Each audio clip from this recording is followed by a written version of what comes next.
Ayon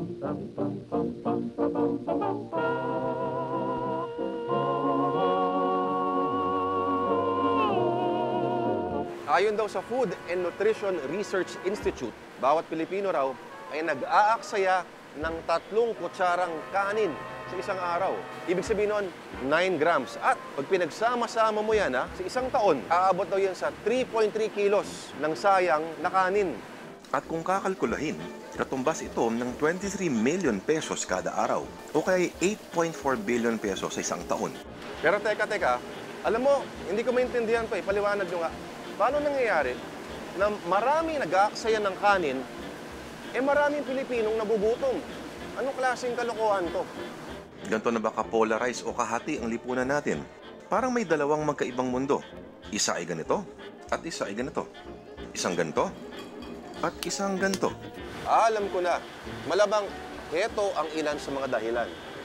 Una, maraming nagjejeta.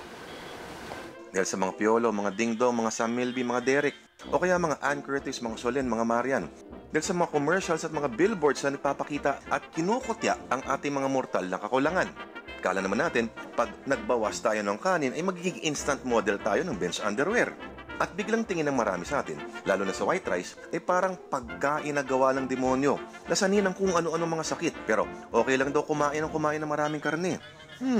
Bakit nung araw naman ay walang ganito mga katarant at ang papayat ng mga Pinoy? Ikalawa, wala lang talaga tayong disiplina. Takaw tingin lagi. Hindi natin nakakalkula kung ano ang kaya natin. Ano ba to? Parang instinct na takot tayo laging maubusan? Kaya nga sa Kongreso ay may binabalak na panukala. Gusto ni Representative Agapito Guanlao ng Butil Party List na siya ring chair ng House Committee on Food Security na mabawasan ang aksaya natin sa kanin. Ay naku, tong gobyernong to talaga, marami pang bigas na kakainin. Hindi ako makain ng bigas. Sinasayang ko muna bago ko kainin.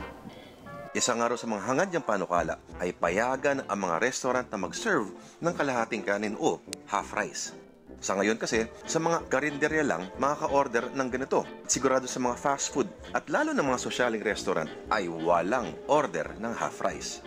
Natandaan, sa ikauunlad at ikalulusog ng bayan, half rice ang kailangan.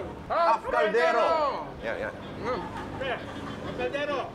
Bitin nga tayo yan. Kulang pa yan. Bayaw Party List.